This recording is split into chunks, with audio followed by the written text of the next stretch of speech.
You know, we're like, come on, Morgan, he has a temper. Come on, Morgan, he's not treating you right. Come on, Morgan, he embarrassed you down to the dinner. She not seeing it. She want to give him grace. We got to let her go through it. Like, Cynthia gave her good advice. Nephew Tommy tried to give her good advice. Once you give her the person advice, they not listening. They not heeding to it. Oh, well, you know, they like it. You love it. Hey everybody, welcome back to the Brandy Yvonne channel. Of course, I'm your girl Brandy Yvonne. Y'all already know here at my channel we do fun reviews, recaps, and discussions of all of our favorite shows. Y'all know it's Friday night, so we are definitely talking about Ready to Love, y'all. This is season 7, episode 11, titled Two Truths and a Lie. One of my favorite games to play, y'all. Before we get into anything, y'all, please click that thumbs up button. Also, make sure you hit the subscribe button so you can get bell notifications, all the recent uploads, y'all. Also comment down below. Let me know what you think of Ready to Love thus far this season. You know, was it giving? Was it not giving? I feel like we don't have no couples. I'm rooting for Cynthia and Anthony. That's all I can do at this point. Okay. Also, share the video. Share it on Twitter. Tag me when you share it at Brandy Yvonne. That's my Twitter handle. All right. I do apologize because I know I haven't gave y'all videos in the last 2 days, and I had some videos I wanted to do this week, but I had a lot of personal things going on, y'all. So some of y'all may know I teach special education to severely handicapped students. That is my day job. And we already lost a student earlier this year, literally last month, actually. And now we lost the other student who was going to pass. We lost her day before yesterday. So it's just been a lot going on, and thinking about how I got to return to work Monday off the spring break and, you know, deal with that when I get to work. So y'all just pray for your girl. Also had to do my hair, y'all. That was another reason why I couldn't come down to the YouTube. But anyway, you know, I'm pushing through. I appreciate the prayers and the support from all of y'all. We're going to get into Ready to Love, though. I just wanted to give y'all an update. Anywho, now let's talk about this episode. So the episode basically picks up where they left off last week with the elimination of the two ladies, SuAnn and Mercedes, right? So, you know, Andre gave a little spiel about Mercedes putting people in the friend zone and all that. SuAnn is she blossomed too late, okay. Ultimately, SuAnn, you are not ready to love, okay. So we saw that coming because Mercedes did have more connections than SuAnn. Now, I'm like, what Blake about to do now? Because he ain't got no reason to stick around, okay. So Blake was feeling crushed. Everybody hugged SuAnn. Jeffrey throwing shade in the confessional, talking about, you know, everybody was supportive, but it's BS. It's time to see Advocate Sue go out the door. I said, Jeffrey, that was so unnecessary, girl. Anyway, so we see everybody, you know, in the kitchen making food. Well, before we get to that, Nephew Tommy let them know he had that tan shirt on again, y'all, that controls back in the ladies' hands. You know, they're going to send the mail home this week, and he will see them at the ladies' lounge. He wants everybody to continue to deepen their connections. Yeah, that's what they're doing in the house, Nephew Tommy, sure. So anywho, then we see everybody in the kitchen. Like I said, it looks like Cynthia and Morgan were making some food. Tony's like, what y'all doing? Y'all cooking something? What y'all doing? And so she's like, yeah, I'm making, you know, pasta. We making pasta with turkey in it. He's all right, baby. You know I like to eat. Ain't that right, baby? You know I like to eat, right, girl? You know I like to eat. She's like, yeah, we hungry. I'm like, ugh. All that was just like, ugh. Meanwhile, Lyndon over there lurking by the sink and in the counter. He like, oh, Morgan has avoided me. I could tell it's because of Tony. Like, he's making her feel uncomfortable. I don't understand why she acting like this, and I'm going to get to the bottom of it. The amount of times production showed Lyndon lurking was hilarious to me. And I should have put it in the video. But anyway, so Lyndon not feeling that, okay? So then we see, you know, they asked Mercedes, was she nervous to be sent home almost? But she was. She said she's clenching her booty. Anywho, then we see everybody outside playing in the pool, jumping in the water, spending time. We see more Jeffrey and Mark Anthony hanging out together. He giving her bites or something. It was weird. Anything with Jeffrey is weird, in my opinion. So then we also see Tony. Was this the part where Tony was supposed to be making food? by the pool, right? So Morgan came out in her white, all white, like swimsuit and netted cover up. She looked good. Go ahead, Morgan. Come on, serve on body. So then we see Morgan sitting down by the pool playing in Lyndon's hair. Tony's supposed to be making the meat, but he looked and see Morgan with Morgan with Lyndon, so he had to run back to the meat because he didn't damn near burned it, too worried about what Morgan doing. I said, get your life together, Tony, please. So anyway, Morgan girl, we gonna get to the danger of the red flags that Morgan is ignoring. Okay, so anyway, then we see, looks like we saw Andre and Cynthia hanging out in the little hammock swing chairs. And Andre said in the confessional, Jeffrey, she's ready. She's ready, man. Wifey material. She's ready. That's a wife right there. I'm like, really? Is she?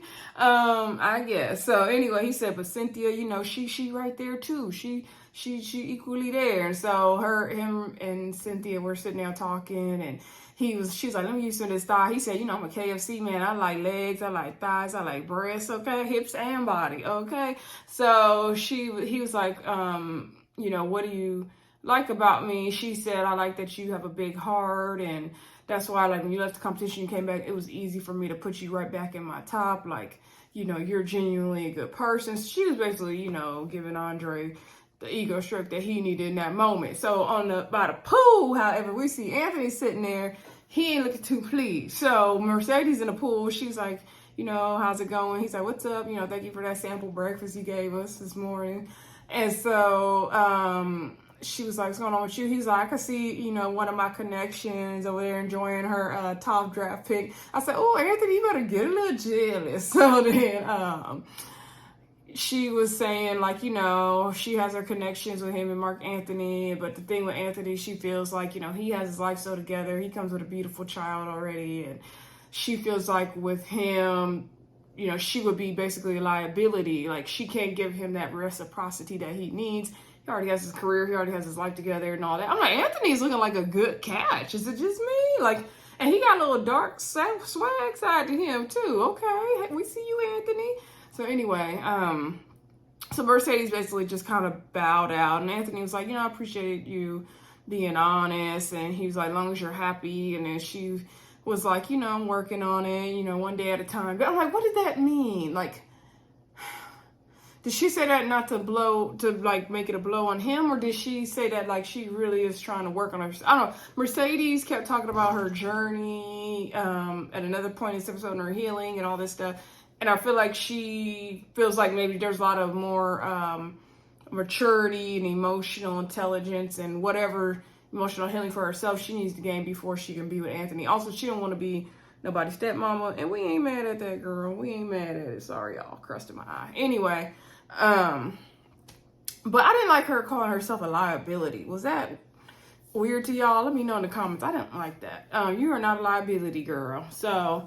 but they do have an age difference. I think Anthony's 37, 39. I'm not 100% sure. So I get it. They're just at two different places in their life right now. And that makes sense to me. But I'm where you at, Anthony. So holla at your girl. But that's Cynthia's man. Hopefully. Now, when we get down to the reunion, I better see Cynthia and Anthony together. When we get down to the reunion, I better not hear Anthony was out here doing the most, because y'all know how we think somebody good, and then we get down to the reunion and they ruin everything. So don't ruin it for me, Anthony. Anyway, so then let's see, we do see I thought Cynthia went back to the house and got her bathing suit on or something, and so then she came out. Anthony was trying to grab his towel. They chopped this whole episode and edited it all out of order, but I'm gonna give y'all what they gave us, and I go out of order anyway, so it don't matter.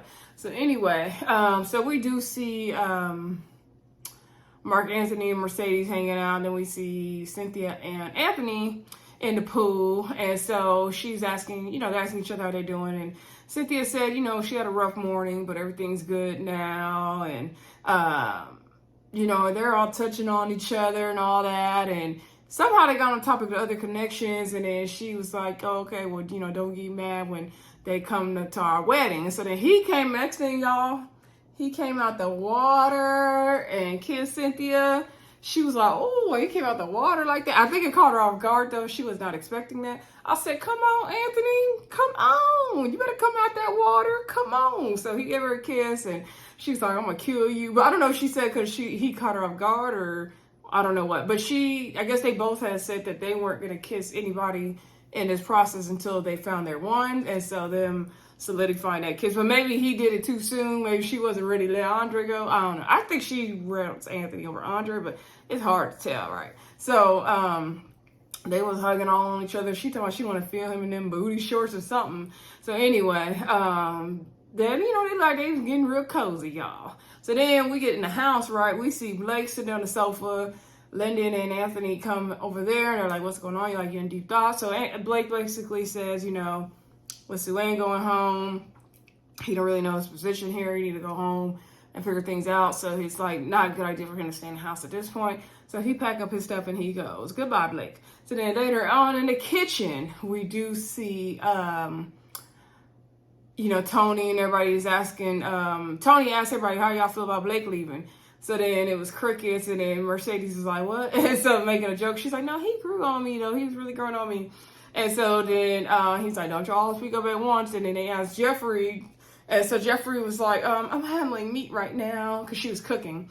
And so I think it was Mark Anthony that said Jeffrey don't give an F. And so I was like, oh, y'all dirty. Like, granted, Blake wasn't my favorite person either. And he could have communicated much better than he did. The things that made Blake off-putting to me was the date with Z. That first mixer when he was talking about he could have kids, he was giving the equation, 75% chance he could have kids.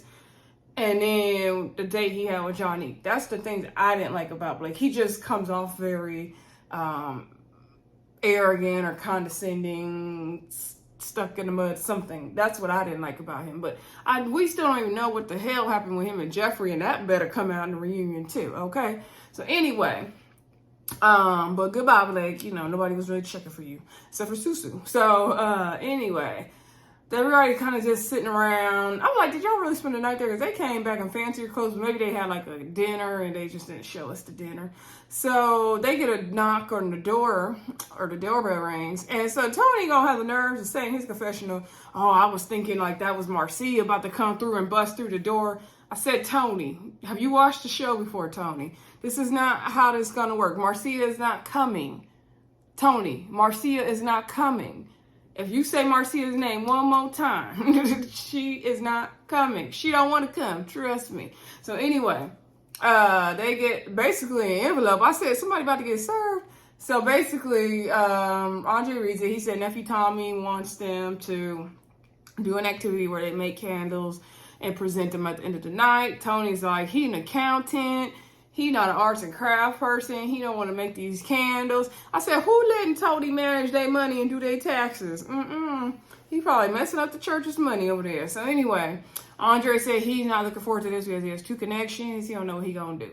All right, so we see everyone kind of breaks up into groups to make the candles. So first we see Anthony and Jeffrey and Tony in a group. And like I said, Tony was struggling because he said he's an accountant. Jeffrey didn't know what she was doing either. Anthony was over there, no problem. Anthony just looks like he can handle everything that comes his way. Like, I get what Mercedes is saying. He just seemed like he got it together. But, people who seem like they have it together, they have issues too, y'all. So, and I don't mean that in a bad way towards Anthony. I mean that for everybody. Because sometimes people say those kind of things about me. And I'm like, y'all don't even know what I be going through. So, anyway, Anthony said he loved candles, got candles in the house. He had no problem. Tony and Jeffrey trying to tell each other how to make the candles. Anthony was like, y'all used to have to cheat in school, didn't y'all? I was like, Anthony funny. So anyway, they was trying to make their candles. Okay, we did see Morgan and Lyndon finally get to talk in the little arcade room because Lyndon was shooting pool, trying to get his skills together so he could try to beat Tony again, or for the first time. So anyway, Morgan came in there and they talked, and Lyndon basically let her know, like, hey, I noticed you've been, acting different and all that, and I feel like Tony's making you feel comfortable, and that's not right. And he was like, I knew, you know, something was going to go down, but I didn't think it was going to be that. I didn't think it was going to involve me. And he was basically saying, like, I don't think this is a good situation for you. And so Morgan said she understands how he could say that because, you know, outside looking in, but she feels like she still wants to give Tony a chance.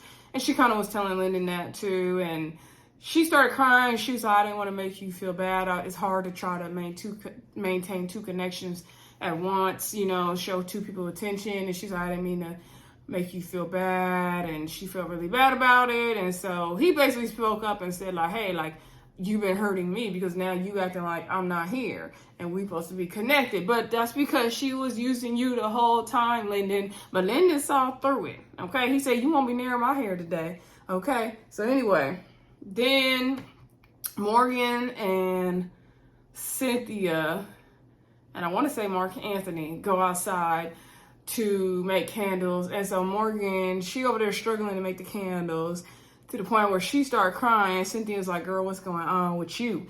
And so she's like, you know what? It's just like, I feel bad because I heard Lyndon and I don't know. And so she was like, let me go in the, you know, in the house and wash my face and get my life together. And so then Cynthia went to go check on her. So Cynthia and Morgan are sitting in the room talking. And so Morgan basically is like, you know, I feel bad because of Tony. I've heard Lyndon. I'm not showing him the attention I should be. And Tony's treating me like an a-hole. So that's making me feel even worse. And I got this other guy who's being nice to me, but like he hasn't really been stepping up until today. And I guess Morgan feels like because of Tony's behavior, he shows more passion for her than Lyndon did. Now, granted, Tony gave Morgan way more energy than Lyndon did. However, it's not healthy energy, Morgan. That's the problem. It's not healthy. And like a man don't need to berate you and scream at you or hit you or none of that to show he loves you. That's not how it works. But you could tell that's all Morgan knows, right? So not to say Tony's abusive. I'm just using those as examples. So, you know, Cynthia and Morgan was talking and Cynthia was like, girl, like basically don't break your own heart. Like, you know what you need to do. You know, if someone's treating you nicely, you need to consider that. She said, like I told you, you always look at a man on how he treats you when he's upset. She's like, I'll always do that. And, you know, he's not making you feel good. So then outside the room, Mark Anthony lets Tony know, like, hey, you know, Morgan, she's in there crying upset. And he's like, what's going on? He's like, I don't know. But like Cynthia, she dealing with her, like, don't trip. So then Tony goes to Andre. He's like, what, you know, no, Tony, I think, went in the room first to see what's going on with Morgan. And then he was like, what's wrong with you? What's going on? And then she was like, Tony, like, what do you want? she's like, I'm fine. And she's like, I was just having a moment earlier, having a really hard time. And he's like, come on. And then she's like, okay, I had a really hard time. What do you want? Like, do you want to come in here and talk to me? He's like, no, I'll just make sure you good. Like, it's fine. And so then Cynthia, like, Tony. And so then Tony went back outside the room to talk to Andre, and he was like, what is going on? And so Andre was trying to tell him, like, it, you know, it's because of the stuff on Lyndon. And then Tony's like, like, you not in there crying over no other man. Like, this, you ain't gonna make me look stupid. So then Andre's like, nah, don't jump to conclusions. Don't make assumptions. You know, she could just feel bad. Even if she's not choosing him, she could still feel bad about the situation. And so he was like, nah, because she over there crying in the room for 2 hours over another guy. Like, I could just go home right now. You're not going to have me looking like a fool over here. And I was like, Tony, you already made this lady look stupid at the dinner last week. You made her look so stupid. And then you going to talk about she making you look like a fool. And I don't think she was crying in no room for no 2 hours, Mr. Exaggerating. I was like, you got your nerve. But this is what you want, Morgan. Okay, girl. So anyway, you know, Cynthia and Morgan, you know, Cynthia gave Morgan that good advice once again. Cynthia told her the same good advice once again. She's not taking it. All right. She still want to give Tony a chance. Cool. All right. So then we see Mercedes, Andre. That's who I'm trying to say. Mercedes and Andre, and somebody else was out there to make a candle with Mercedes. Who was it? Mercedes, Andre, and Lyndon. That's who it was. Mercedes, Andre, and Lyndon. So anyway, I don't know why I couldn't remember that, y'all. So, and Anthony in his confessional, Andre in his confessional gonna say, oh, I got put in a group with Mercedes, and you already know we didn't had our thing ever since she didn't check on me when I was sick. So it's the men's time to go home. So, I try to do good. I try to, be on my best behavior. I hope I did good. Hope we didn't have no more issues. I'm like, Andre, Mercedes is not worried about you or checking for you. Like, please stop bringing up her name. You always bring up her name and y'all's issues in a confessional. Like, she's not talking about you. The issue is you. Your ego is hurt and your butt hurt because she didn't call you when you was sick. She didn't put you back in the top when you was sick because she wasn't checking for you. Let it go, Andre. Please let it go. And I'm starting to like you, Andre. But see, when you open your mouth, I don't like you no more. Okay? And that hair already took away all the points. Anyway, he had me like, sir, get your life together. So anyway, they got down to all that candle making, Lord. So already loved and ran out of ideas for real. So they get in the house and they, Mercedes like, so last night we got this pajama party to get the candles out. So they've all put on their PJs, right? That's a cute idea, good old pajama party. Jeffrey came out with the va-va-voom, like it was, her wedding night or something with the little pinks, robe on and her little booty shorts and her little top. Like, Jeffrey came look like it was a late night special. I said, okay, Jeffrey, come through. So, everybody was giving her a round of applause. She was all on Andre. Cynthia said in her confession, like, Jeffrey came out like, giving all the sexy. She was like, she gonna really turn it on for Andre. She's like, I'm good. I already know I'm sexy. I said, I know that's right, Cynthia. I love Cynthia. Cynthia, she communicates well. She's straightforward. She not over competing, overdoing it. Like, she good. So anyway, she seems like a cool person. So they all do their candle thing. And so first they're like, let's just, figure out whose is who kind of thing. So Anthony saw the one that said biblical husband. So of course that was for Andre from Jeffrey, of course. So Jeffrey said, I just wanted to give you the one that said biblical husband because I feel like you are my biblical husband. We have that spiritual connection.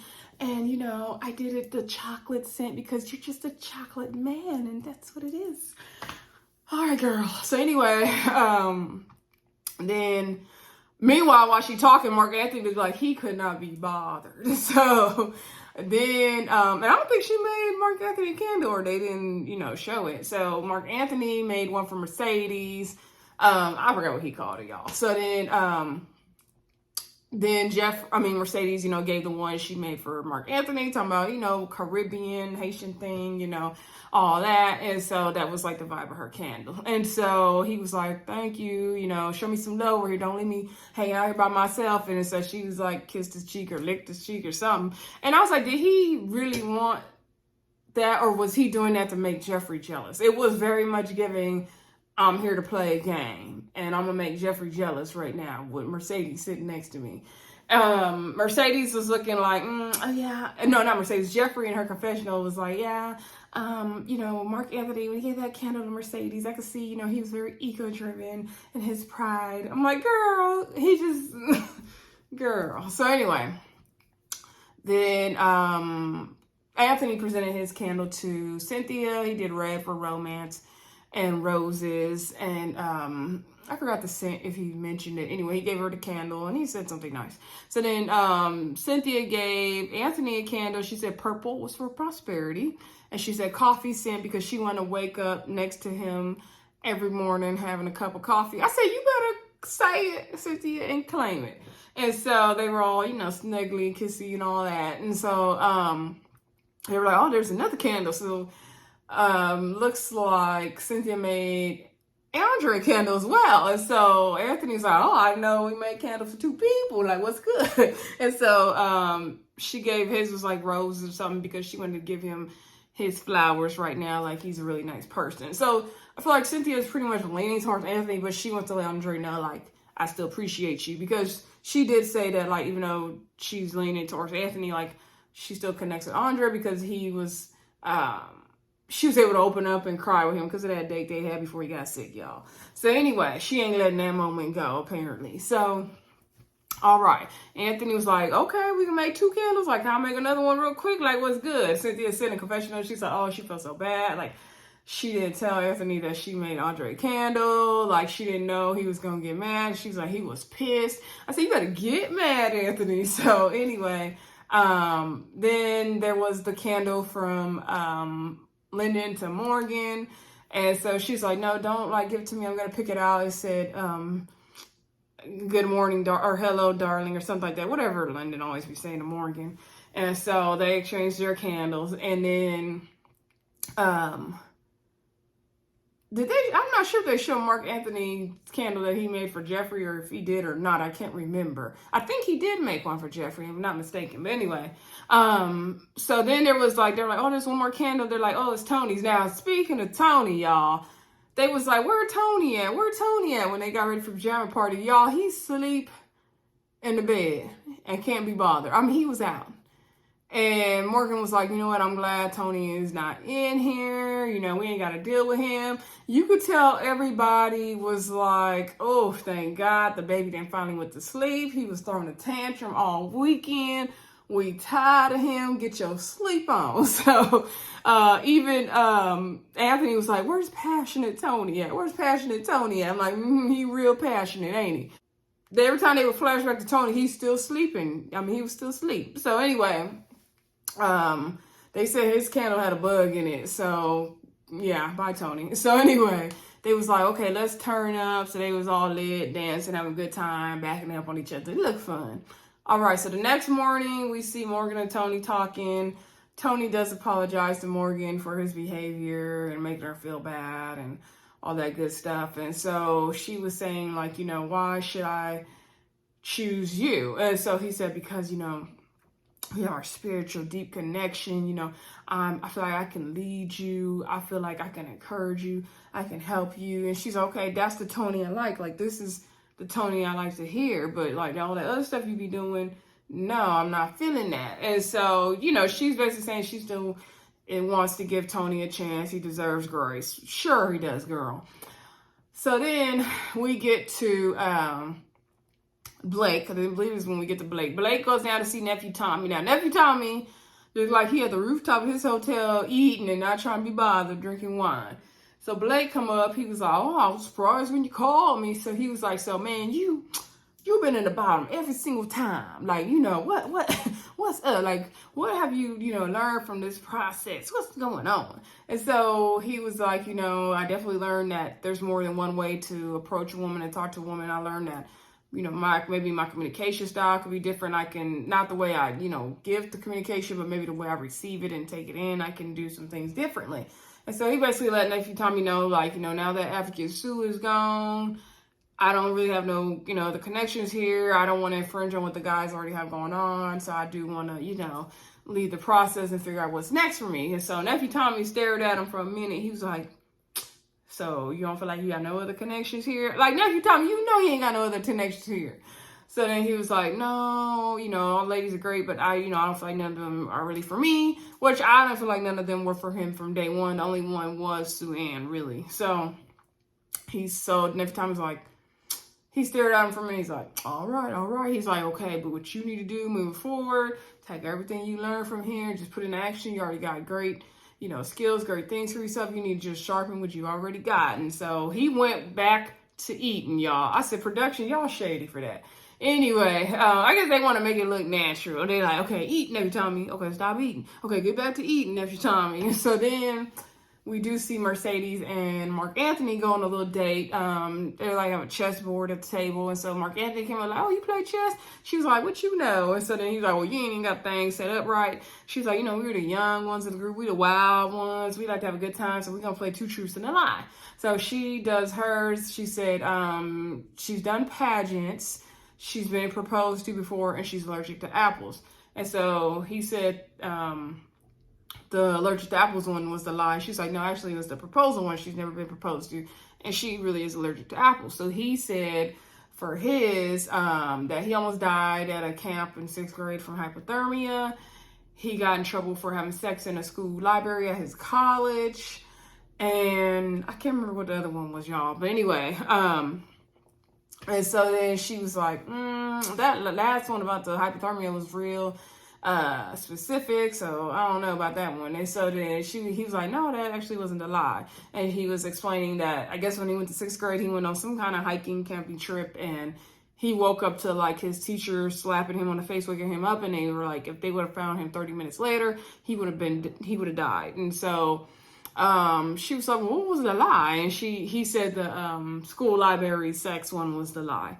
And so he's like, it did happen, but I didn't get caught. She was like, yeah, because it was sounding unbelievable. So in the confessional, the shady producer's going to say, ask Mercedes, would you have sex with Mark Anthony in the library? She said, I would not have sex with Mark Anthony in a library. But she was like smiling the whole time. I think that meant I would do it with him somewhere else, but not in the library. So she's like, the hypothermia story, she's glad he told her, like, it was very vulnerable to him and all that. And that has to be scary, what Mark Anthony went through for sure. And so she said, like, for her, she needs someone that's more, like, anchored in. So she asked him, like, are you ready for a serious relationship, a commitment and all that? He said he's not ready to get married tomorrow or nothing, but he's definitely looking for a serious relationship. He said, it's basically Mercedes for him. And they seem like they're connecting more. In the confessional, though, Mark Anthony did say that, he definitely is gravitating more towards Mercedes. However, he does find himself drifting towards Jeffrey, too. So he still has a decision to make. I guess, Mark Anthony. All right. So then we get down to the deliberations. Okay. So the ladies all meet in Tommy's lounge, right? They're all looking pretty.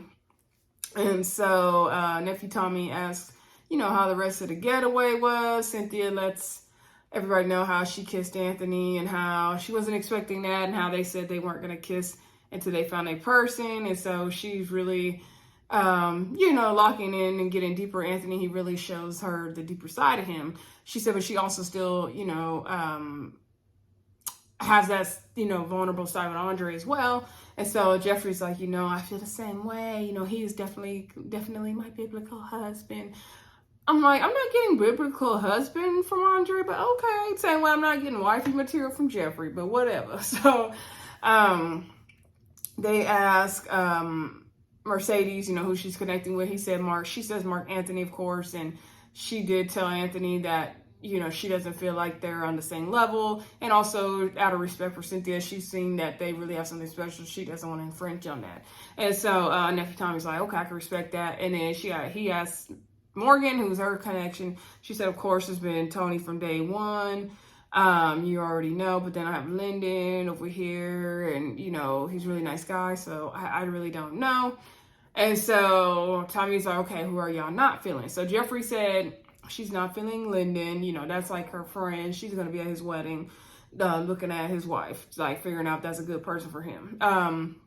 Mercedes said Lyndon, I believe, and Andre, because her and Andre had, whatever issues they had. So then, let's see, Morgan said Andre, I believe. And then Cynthia went last, and she said Lyndon. She just sees him more as a friend, like, not that she doesn't like him as a person. And she said Tony. I always say, you got to pay attention to how somebody treats you when they mad at you.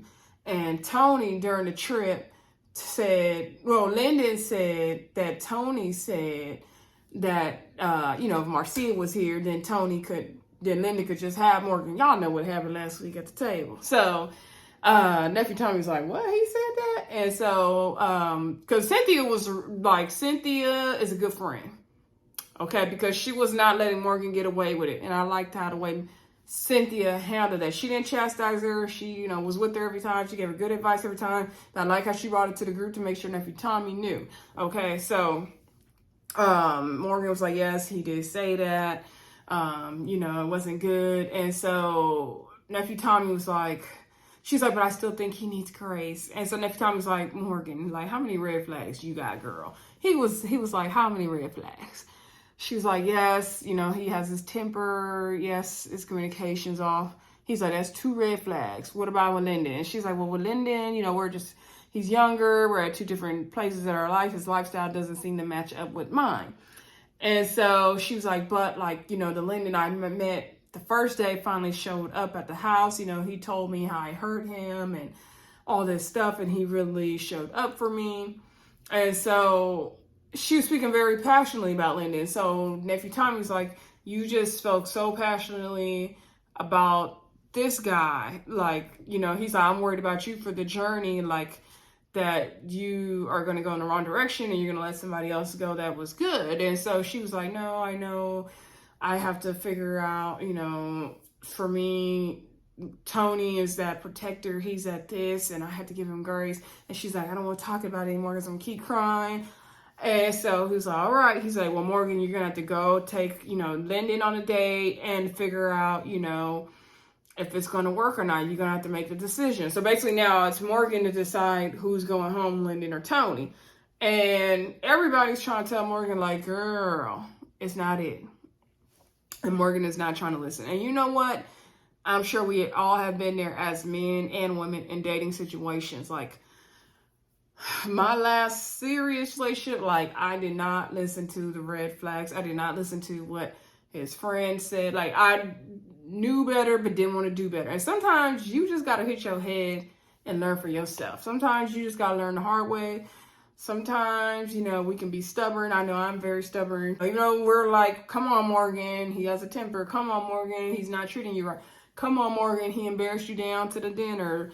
She not seeing it. She want to give him grace. We got to let her go through it. Like, Cynthia gave her good advice. Nephew Tommy tried to give her good advice. Once you give her the person advice, they not listening. They not heeding to it. Oh, well, you know, they like it. You love it. Like, Morgan just got to learn for herself. Like, she like that toxicity. That's the way she want to be loved. Like, there's nothing we could do. We didn't all try to tell her.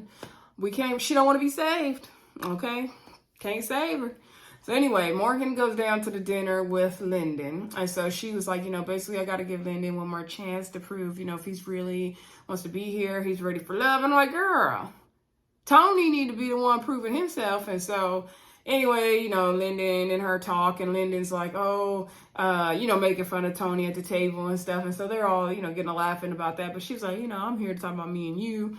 And so he basically said, you know, I didn't like that. It felt like, you know, Tony was kind of keeping me from you, or he was, you know, making you feel uncomfortable. He's not good for you. It's not a good situation. And so she was saying, like, you know, I felt bad that I hurt you, and I appreciate you saying this stuff. And she's like, but I need to know from you, like, about me and you, like, you know, how would our lifestyles really work? Like, he's like, well, you know, I'm not ready. I didn't see myself coming here getting ready to get married. And she was like, you know, so do you feel like there's a future with me and you? He said, no. I said, you better tell the truth, Lyndon. I was very shocked. So I think, you know, Lyndon's very smart, and he already knew. I think narrowing the hair kind of sealed the deal for Lyndon, to be honest. So he was like, no. You know, I didn't come here expecting to get married in 2 years. I didn't come here expecting to have kids in 2 years. Those are things you want. You know, when I first met you, we hit it off. And I thought, you know, maybe we could make it work. But now I don't really see how that can work. And so she's like, you know, I appreciate your honesty. And they basically, you know, hugged it out. She said, yeah, you know, you are a good person. You're just not, you know, maybe ready for this situation. And she said if she was younger, like 33, it would be a different story. And then he was like, yeah, you know, I understand. So she basically said he's not ready to love without saying the words, he's not ready to love. And so they hugged, and they finally had their kiss, and he felt like it's been a long time coming. He's like, I gotta do this again. And he said, you know, he thought it was going to work out because they were the first two people to talk to each other. Like, that was the first person he talked to on the first day at the mixer. But, you know, he doesn't regret anything. Lyndon basically said in the confessional, like, I knew that what Morgan wanted and what I was able to give her was not matching. So that's pretty much it, y'all. But then we saw the previews, right? And it looks like Tony and Morgan are meeting up for dinner. And she's talking about, first of all, we got to talk about that entanglement with you and Natasha from the first day. I said, what entanglement? We didn't know nothing about no entanglement with Natasha. And why is Natasha in it? She's sitting at home like Marcia, wondering why she in it. So Tony and Morgan gonna constantly bring up other people. Okay, they the same kind of toxic. They deserve each other. Anyway, y'all, don't forget to like, comment, subscribe, and share. Let me know what y'all think the whole mortgage situation. Let me know, man or woman, have you been in a situation where you know you was going down the wrong road with somebody and everybody was telling you, but you just had to see it for yourself? Anyway, let me know, y'all. Let's, share our stories. Like I said, don't forget to like, comment, subscribe, and share, and I'll talk to y'all soon. Bye.